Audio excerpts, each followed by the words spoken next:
إليك يا رب. طوبى للأم التي ولدتك وأرضعتك. بل طوبى للذين يسمعون كلام الله ويطيعونه.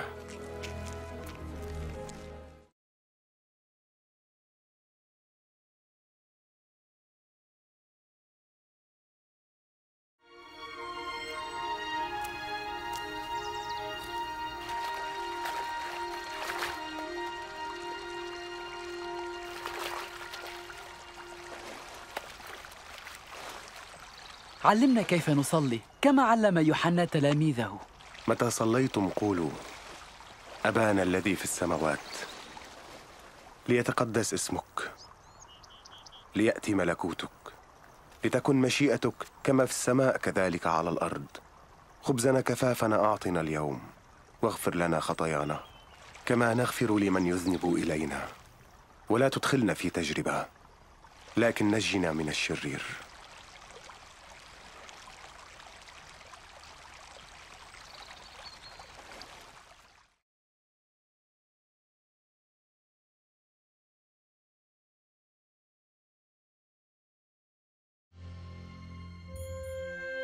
في الكتاب المقدس يعلن الله أن المسيح سيأتي ليكون مخلص هذا العالم، وحياة يسوع تقدم لنا الدلائل على أنه كان حقاً من تحدث عنه الأنبياء، فإشعياء تنبأ بأن العذراء ستحبل وستلد ابناً، وبعد قرون كانت ولادة يسوع تحقيقاً لهذه النبوة. أعلن الكتاب المقدس أيضاً أن القدوس المولود من العذراء سيدعى ابن الله، وهكذا كان يسوع ابناً لله، ليس من منظور جسدي طبيعي بل من ناحية روحية. ونحن نرى هذا واضحاً في الكيفية التي عاش بها يسوع حياته، إذ شفى المرضى وغفر خطاياهم وردهم إلى الله، واعداً إياهم بنصيب في ملكوت السماوات، ثم قدم نفسه ذبيحة للتكفير عن خطاياهم، وقام ثانية قاهراً الموت. قال يسوع عن حياته: ليس أحد يأخذها مني، بل أنا أضعها من ذاتي. لم تتمم حياة يسوع نبوات الأنبياء فقط، لكنها أكدت أيضاً حق كلمة الله المقدسة، فقد قال الأنبياء قبلاً: إلى الأبد يا رب كلمتك مثبتة في السماوات. ويسوع نفسه قال: السماء والأرض تزولان لكن كلامي لا يزول. جاء يسوع ليمنحنا ملء الحياة، لكن الإنسان عصى الله في جنة عدن، مختاراً أن يحيا كما يريد، وبهذا انفصل الإنسان عن خالقه. يعلن لنا الكتاب المقدس أننا جميعاً أخطأنا، ويعلن أن عقاب الخطية هو الموت، أي موتاً روحياً بابتعاد أبدي عن الله. لكن كما قدم الله لإبراهيم ذبيحة كبش عوضاً عن ابنه، هكذا أرسل الله يسوع المسيح ليموت بدلاً عنا. وهكذا أصلحت حياة يسوع وموته وقيامته العلاقة بين الله ومن يؤمنون به. وأولئك من يتبعون يسوع لا ينالون فقط غفران الخطايا، لكنهم قد نجوا أيضاً من دينونة الله الأبدية، ضامنين لهم مكاناً في الفردوس مع الله إلى الأبد. يقدم لك يسوع اليوم حياة جديدة وخلاصاً من سلطان الخطية، وهذا لا يعني اتباع دين جديد، لكنه إيمان بعمل يسوع الذي قال: ها أنا واقف على الباب وأقرع، إن سمع أحد صوتي وفتح الباب أدخل إليه. وهذا يعني أيضاً اللجوء إلى الله، واثقاً أن يسوع سيدخل حياتك غافراً خطاياك ومغيراً إياك إلى الإنسان الذي يريده. ولا يكفيك أن توافق فقط على ما تسمع الآن أو أن تختبر شعوراً عاطفياً، فنحن نقبل نعمة يسوع بالإيمان تعبيراً عن إرادتنا هذه. وحين تكون على استعداد لاتباع يسوع المسيح، فيمكنك عندها أن تخاطبه شخصياً من خلال صلاة بسيطة.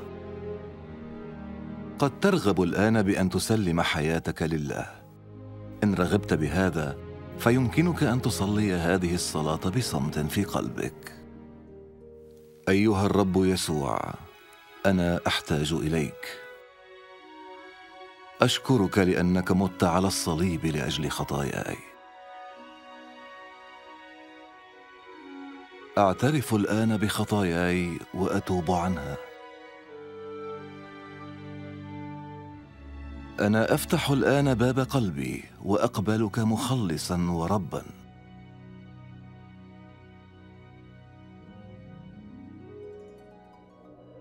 أشكرك لأنك غفرت لي خطاياي ومنحتني حياة أبدية.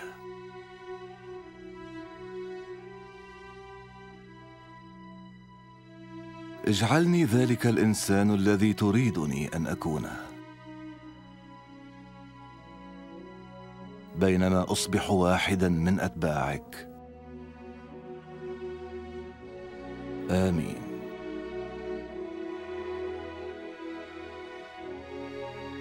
قال يسوع عمن يؤمنون به: خرافي تسمع صوتي وأنا أعرفها فتتبعني. لتختبر حياة البركة التي وعدك بها يسوع، عليك أن تتحدث إليه في كل يوم بالصلاة وأن تقرأ كلمته. أخبر عما صنعه في حياتك، والتقي بآخرين ممن أحبوه وتبعوه، وتذكر وعده الرائع: دفع إلي كل سلطان في السماء وعلى الأرض، وها أنا معكم كل الأيام إلى انقضاء الدهر.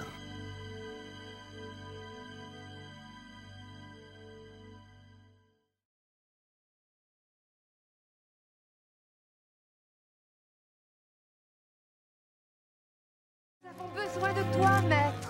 Heureuse est la mère qui t'a porté et allaité. Heureux plutôt ceux qui écoutent la parole de Dieu et qui l'observent.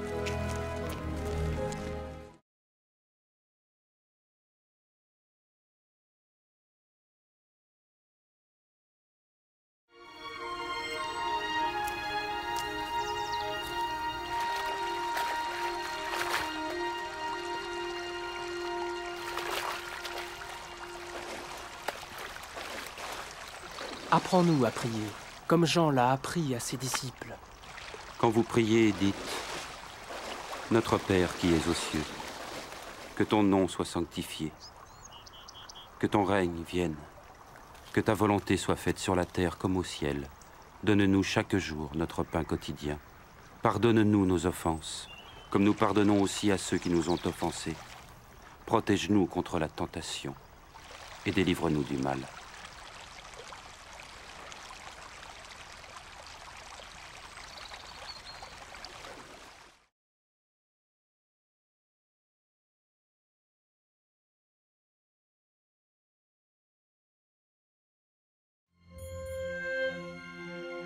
Dans les Saintes Écritures, Dieu déclare que le Messie viendrait pour être le sauveur du monde. La vie de Jésus prouve qu'il est bien celui dont les prophètes avaient parlé. Ésaïe a prophétisé que la Vierge deviendrait enceinte et qu'elle enfanterait un fils. Des siècles plus tard, la naissance de Jésus accomplissait cette prophétie.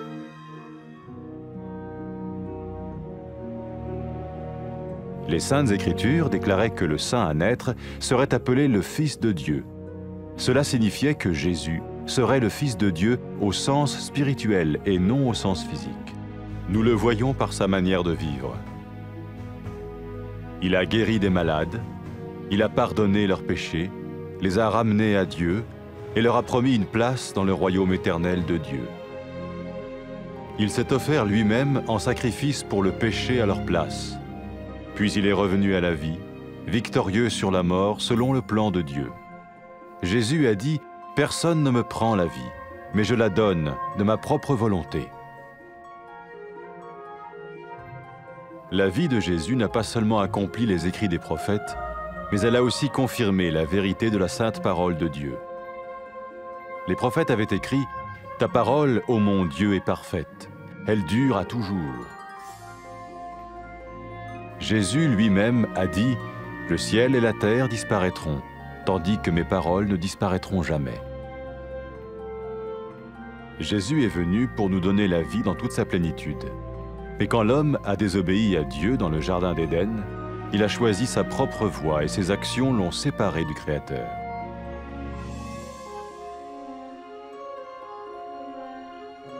Les Saintes Écritures déclarent que tous ont péché et que le salaire que paye le péché, c'est la mort. Il s'agit de la mort spirituelle, éternelle séparation d'avec Dieu. Mais tout comme Dieu a donné un bélier pour qu'il meure à la place du fils d'Abraham, ainsi il a envoyé Jésus, le Messie, mourir à notre place. Sa vie, sa mort et sa résurrection restaurent la relation entre Dieu et tous ceux qui mettent leur confiance en lui. Maintenant, non seulement Jésus pardonne les péchés de ceux qui le suivent, mais il les sauve aussi du jugement éternel de Dieu. Ils sont sûrs d'aller au paradis et de vivre avec lui pour toujours.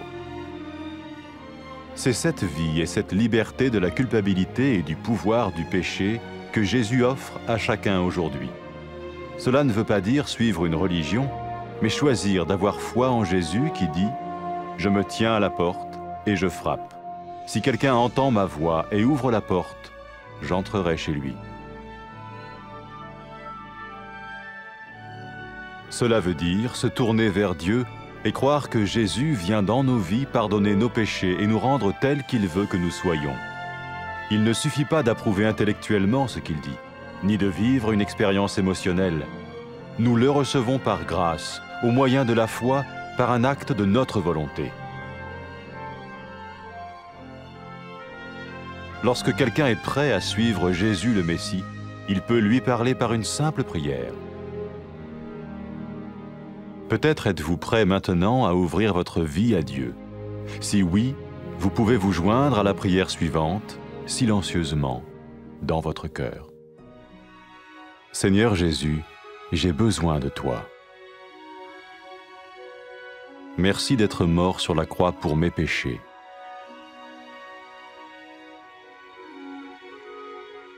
Je confesse mes péchés et je m'en repens.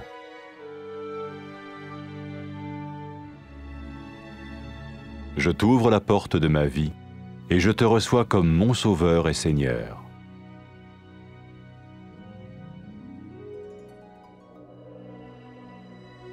Merci de me pardonner mes péchés et de me donner la vie éternelle.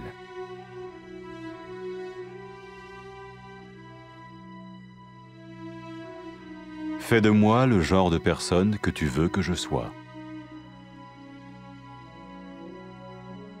Maintenant que je deviens l'un de ceux qui te suivent. Amen.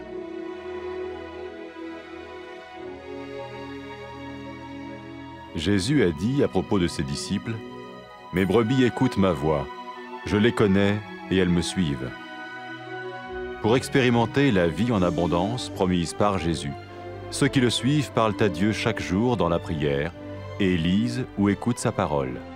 Ils parlent de lui à d'autres personnes et rencontrent régulièrement ceux qui l'aiment et le suivent. N'oubliez pas sa merveilleuse promesse.